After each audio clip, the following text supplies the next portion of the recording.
Hi, this is Dr. Lalita, MD द्रव्य गुना, alumni from All India Institute of Ayurveda. तो अभी हम discuss करने जा रहे हैं कौन सी 10 मिस्टेक्स आपको जो है अपने एआईपीजीटी के रिवीजन में नहीं करनी है। ठीक है, तो जल्दी से स्टार्ट करेंगे।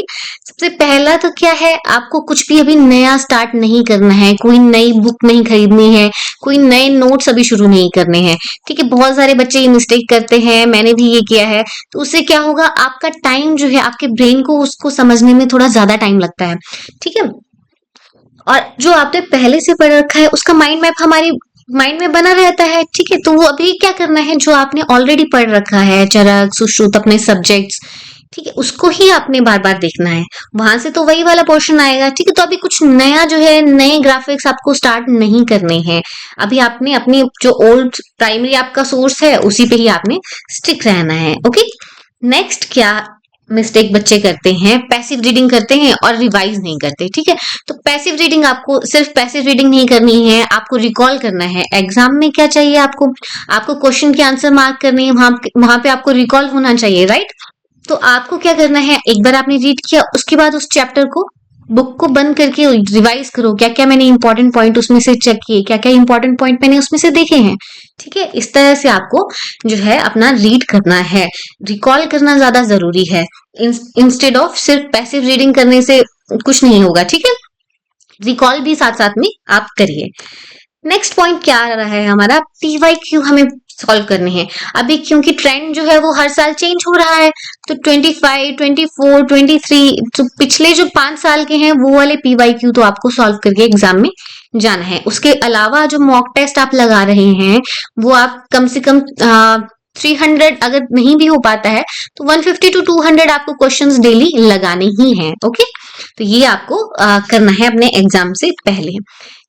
रिवाइज करने हैं वोलेटाइल टॉपिक, जो आप बार बार भूल जाते हैं, चरक सुश्रुत के जो इंपॉर्टेंट टॉपिक हैं, ठीक है, उसको आपने बार बार रिवाइज करना है। या फिर आप स्टिकी नोट्स जो है लगा के अपने, जहां पे आप टेबल है, टेबल के सामने आप स्टिकी नोट्स लगा लो। उससे क्या होगा, आपको जो वोलेटाइल पॉइंट है वो एग्जाम टाइम पे याद रहेंगे, राइट। तो चरक सुश्रुत वाग्भट के जो भी हमारे पॉइंट रहेंगे उनको आपने बार बार रिवाइज करना है। द्रव्य गुण के पॉइंट्स कुछ वोलेटाइल रहते हैं। ठीक है, रस गुण वीर्य विपाक जो आपने ऑलरेडी रीड कर रखा है, ठीक है, उसको आपको बार बार देखना है। तो रिवाइज जो हमें करना है इसे बार बार, वोलेटाइल पॉइंट है उनको हमें बार बार हर दूसरे दिन पे या तीसरे दिन पे देखना है, राइट। या फिर आप स्टिकी नोट्स लगा के उसको बार बार देखिए। रस शास्त्र के पॉइंट्स भूल जाते हैं, पंचकर्मा का तो आपका संहिता में ही कवर ऑलमोस्ट हो जाएगा। क्रिया शारीर स्थान के जो नंबर्स हैं, न्यूमेरिकल है, अस्थि संख्या, संधि संख्या, उनके डिवीजन, ठीक है, वो आपको ऐसे पॉइंट्स बार बार देखने हैं। ठीक है, वेग, वमन के वेग कितने हैं, विरेचन के वेग, ठीक है, उससे रिलेटेड जो व्यापद हैं वो वाले नंबर्स आपको न्यूमेरिकल्स बार बार देखने होते हैं। ठीक है, एक तो हमें मॉक टेस्ट लास्ट वीक पे बहुत ज्यादा नहीं लगाने हैं। बच्चे क्या करते हैं, 600 क्वेश्चन लगा रहे हैं लास्ट वीक पे। तो लास्ट वीक पे आपको क्या करना रहता है, आपके पास 7 डेज ऑलमोस्ट रहते हैं। लास्ट के 2 दिन तो आपको अपने एग्जाम की प्रिपरेशन के लिए भी जाएंगे। ठीक है, तो एक दिन में आपको चरक कंप्लीट करना रहता है, एक दिन में सुश्रुत, एक दिन में वाग्भट, और अगर चरक सुश्रुत में से कुछ बच गया है तो वो आपको कंप्लीट करना रहता है। सब्जेक्ट्स आपको देखने रहते हैं। ठीक है, तो लास्ट वीक पे आपको बहुत ज्यादा मॉक टेस्ट नहीं लगाना है, उसमें कुछ क्वेश्चंस आप लगाइए और अपना जो मिस्टेक है उनको एनालाइज करिए, उन पॉइंट को आप रिवाइज बार बार करिए। ओके, एक तो आपने बहुत ज्यादा टाइम जो है अपने वीक टॉपिक पे नहीं देना है। हमें पता है 80-20 रूल, हमें पता है मैक्सिमम जो क्वेश्चन आते हैं वो 20% ही हमारा पार्ट जो है वो इंपॉर्टेंट होता है। तो 20% पार्ट में से जहां से हाई यील्डिंग टॉपिक रहते हैं उसको हमें पक्का करना है। कोई अगर आपका वीक पॉइंट इसमें रह गया है, 1-2 वीक पॉइंट रह गए हैं, उनको एक बार रिवाइज करो और उन पे बहुत ज्यादा अपने टाइम नहीं लगाना है कि आप आधा आधा दिन उस पर कंज्यूम कर रहे हो। नहीं, ऐसा आपको नहीं करना है। अभी जो आपको बहुत अच्छे से आता है, एक तो उसको आपने मास्टर करके रखना है। जो आपको थोड़ा सा डिफिकल्ट लगता है उसको आप टाइम दो, लेकिन पूरा पूरा दिन उस पर आपको वेस्ट नहीं करना है। अभी जो हमारे लास्ट डेज हैं, ऑलमोस्ट आपके पास 30 to 20 डेज बचे होंगे जब तक आपके पास ये वीडियो पहुंचेगा। तो आपको क्या करना है, बार बार जो आपका स्ट्रॉन्ग ऑलरेडी पॉइंट है उसको आपने रिवाइज करना है। ठीक है, जो आपको अभी नहीं अच्छे से आता है उसको आप छोड़ सकते हो। ठीक, एक तो क्या है, रिवीजन की जो मिस्टेक है आपने कुछ ना आपने क्वेश्चन किए, ठीक है, या फिर आप बार बार किसी पॉइंट में किसी पोर्शन में उसको क्वेश्चन को गलत कर रहे हो, ठीक है। कुछ ही टॉपिक्स हैं जहां से बार बार क्वेश्चन पूछा जाएगा, ठीक है, 20% वाले एरिया में से बार बार क्वेश्चन आएगा। तो अगर आप बार बार मिस्टेक कर रहे हो तो आपको क्या करना है, उसके नोट्स बनाने हैं, ठीक, उसके नोट्स बना के उसमें लिख लीजिए कि ये इसका इस तरह से आंसर है।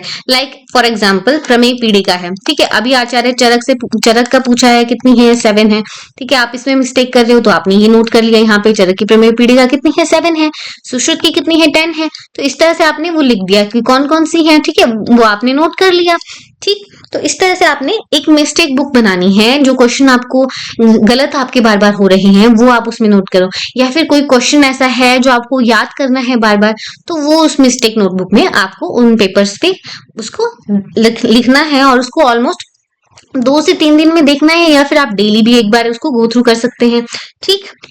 नेक्स्ट क्या है, हमें अपनी हेल्थ पे कॉम्प्रोमाइज नहीं करना है, अपनी स्लीप पे कॉम्प्रोमाइज नहीं करना है। अगर आप रेस्ट करोगे तभी तो रिस्टार्ट होगा सिस्टम, ठीक है, रेस्ट के बाद ही तो रिस्टार्ट होगा। तो आपको अपना 6 to 8 आवर्स का जो स्लीप है, ठीक है, वो आपको कंप्लीट करना है, ठीक। इससे क्या होगा, एक तो आप रिफ्रेश फील करोगे तो और अच्छे से पढ़ पाओगे, ठीक है बच्चे। 6 to 8 आवर्स आपको रात में सोना है। अगर दिन में आपका रेस्ट करने का मन करता है तो 20 to 30 मिनट आप रेस्ट लीजिए, ठीक। उसके बाद अपना फ्रेशन अप होकर फिर से स्टार्ट करिए। इससे क्या होगा, आउटपुट भी आपका इंक्रीज होगा, ठीक है, और आउटपुट इंक्रीज होगा तो आपका मन भी अच्छा रहेगा, ठीक। एक तो आपने क्या नहीं करना है, लॉन्ग सेशंस नहीं लेने हैं पढ़ने के बिना ब्रेक लिए, ओके, कि आप पढ़ने बैठ गए हैं 3 से 4 घंटा आप उठे नहीं हैं, ठीक, ऐसा नहीं करना है बच्चे। आपको 1 से 1.5 घंटे में आपको उठ के ब्रेक लेना है अपना, ठीक है, फ्रेशन अप हो जाओ, 5 मिनट का ब्रेक लो चाहे, ठीक है, थोड़ा वॉक कर लो, पानी पी लो, कॉफी चाय जो आपको पसंद है वैसे करो, जो एक्टिविटी आपको, गाना सुनना पसंद है वो आप करो। तो बीच में आपको एक ब्रेक लेना है, ठीक है, इससे क्या होगा, फोकस भी आपका अच्छा बना रहेगा। तो आपको एकदम लंबे सेशन पे नहीं जाना है, आपको छोटे छोटे सेशंस में अपनी स्टडी को डिवाइड करना है, ओके। लास्ट हमारा क्या है, अपना कंपैरिजन किसी और की प्रिपरेशन से मत करो, क्योंकि ये आपकी जर्नी है, ठीक है, इट्स योर जर्नी, आपकी जर्नी है। आपको दूसरे को देख के इन्फ्लुएंस नहीं होना है कि अरे उसके मार्क्स तो मेरे से ज्यादा आ गए तो आप सैड होके बैठ गए, नहीं, ठीक है, या फिर दूसरे के मार्क्स तो है कि मेरे से कम आ रहे हैं मैं तो अच्छा कर रहा हूँ, ऐसा भी नहीं सोचना है। आपको अपने से कंपेयर करना है कि मैंने आज इतना क्वेश्चन, ये मेरा मिस्टेक है तो मुझे उसको करेक्ट करना है, ठीक है, अपने आप को आपने एनालाइज करना है और खुश रह के आप अपना प्रिपरेशन करो, ठीक है।